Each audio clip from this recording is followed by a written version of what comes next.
જતી રહે અને ત્યાં ઓટોમેટિક એના આચરમાંથી દૂધની ધારા વહેવા લાગે. એનો મતલબ એ થયો કે ગાય પોતે જઈ અને શિવ ઉપર દૂધથી અભિષેક કરતી. એટલે એ વખતે જે કોઈ આજુબાજુમાં રહેતા હશે બધાને એમ થયું કે આ ગાય સાંજે ઘરે આવે છે એટલે દૂધ કેમ નથી આપતી. પણ ગાયનું જે આચરની અંદર જેટલું બધું દૂધ હોય છે બધું તો શિવ ઉપર અભિષેક થઈ ગયો હોય છે. એટલે પછી બધા ગ્રામવાસીઓ આજુબાજુના લોકોએ બધા ભેગા થઈ એ ગાયનો પીછો કર્યો અને ગાય ક્યાં જાય છે તો એ એવી જગ્યાએ જતી હતી ત્યાં ઉકેરડો હતો અને ત્યાંથી પછી બધાએ જોયું પોતાના નજરે કે ભાઈ ગાય પોતાની જાતે દૂધનો અભિષેક આચરમાંથી થઈ રહ્યો છે.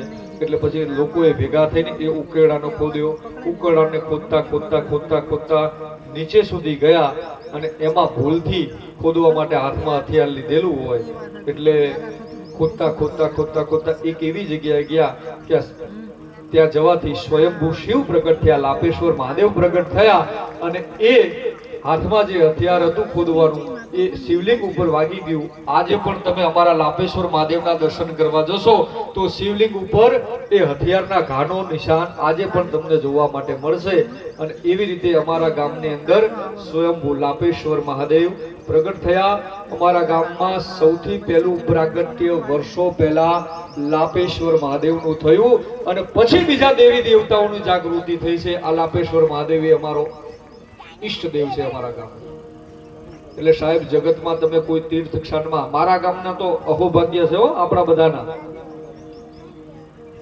હરિદ્વાર નહીં જાવ તો ચાલશે, પ્રયાગ નહીં જાવ તો ચાલશે, સોમનાથ નહીં જાવ તો ચાલશે, ઉજ્જૈન નહીં જાવ તો ચાલશે. બે પેગ લઈ અને આપણા લાપેશ્વર મહાદેવના શરણમાં જતા રહેજો સાહેબ. દુનિયાભરનું પુણ્ય પ્રાપ્ત થઈ જશે, ક્યાંય જવાની જરૂર નથી.